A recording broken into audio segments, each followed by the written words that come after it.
Michael was one of a kind. I thinking back to when we met and the many times that we spent together, and whenever we were out together and there would be a picture taken, there would be a caption of some kind, and the caption usually said something like an odd couple or an unlikely pair.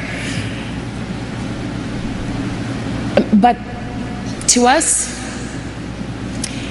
it was the most natural and easiest of friendships. I was 13 when we met, and from that day on, our friendship grew. Michael always knew that he could count on me to support him or be his date, and that we would have fun no matter where we were. We had a bond. And maybe it was because we both understood what it was like to be in the spotlight from a very, very young age. I used to tease him and I'd say, you know, I started when I was 11 months old. You're a slacker. You were what, 5? Both of us needed to be adults very early. But when we were together, we were two little kids having fun. We never collaborated together. We never performed together or danced on the same stage, although he did try in vain one night to unsuccessfully teach me the moonwalk. And he just basically just shook his head and crossed his arms at my attempt. We never filmed a video or recorded a song, but what we did do was laugh. It was always a competition to see who could make the other one laugh more or be sillier. Michael loved to laugh. His heart would just burst out of him when he was laughing.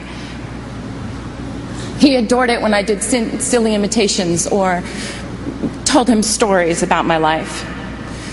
MJ's laugh was the sweetest and purest laugh of anyone's I had ever known.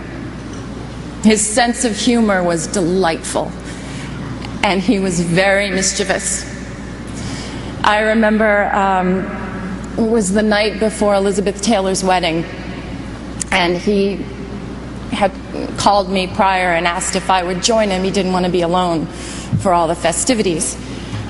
And it was the night before the big day, and Michael and I tried to sneak in to get the first peek of the dress. And we were just giggling like crazy, and we almost passed out in hysterics when we realized that Elizabeth was actually asleep in the bed. We thought she was in an entirely different room. And we had to laugh and sneak out. Then at the point of the wedding, when there was the first dance, basically we had to joke that we were the mother and father of the bride. Yes, it may have seemed very odd to the outside, but we made it fun and we made it real. When he started wearing the glove, I was like, what's up with the glove? I was like, look, if you're going to hold my hand, it better be the non-gloved one, because sequins really hurt me. He would dig in. He'd just shake his head and he would just smile. He loved to be teased. Seeing him smile made you feel like everything was going to be all right. To the outside world, Michael was a genius with unchallenged ability. To the people who were lucky enough to know him personally, he was caring and funny, honest, pure, non-jaded, and he was a lover of life. He cared so deeply for his family and his friends and his fans.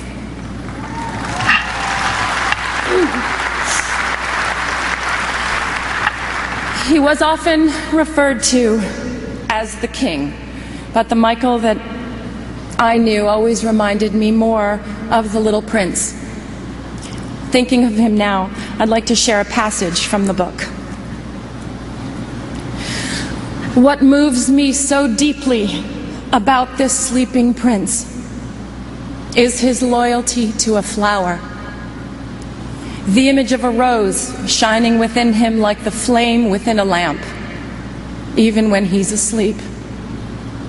And I realized he was even more fragile than I had thought. Lamps must be protected. A gust of wind can blow them out. Michael's sensitivity was even more extraordinary than his talent, and his true truth resided in his heart. As the little prince also said, eyes are blind. You have to look with the heart. What's most important is invisible. Michael saw everything with his heart. To his family, his brothers and sisters, Catherine, Joe, and to his children, Prince, Paris, Blanket, my prayers are with you.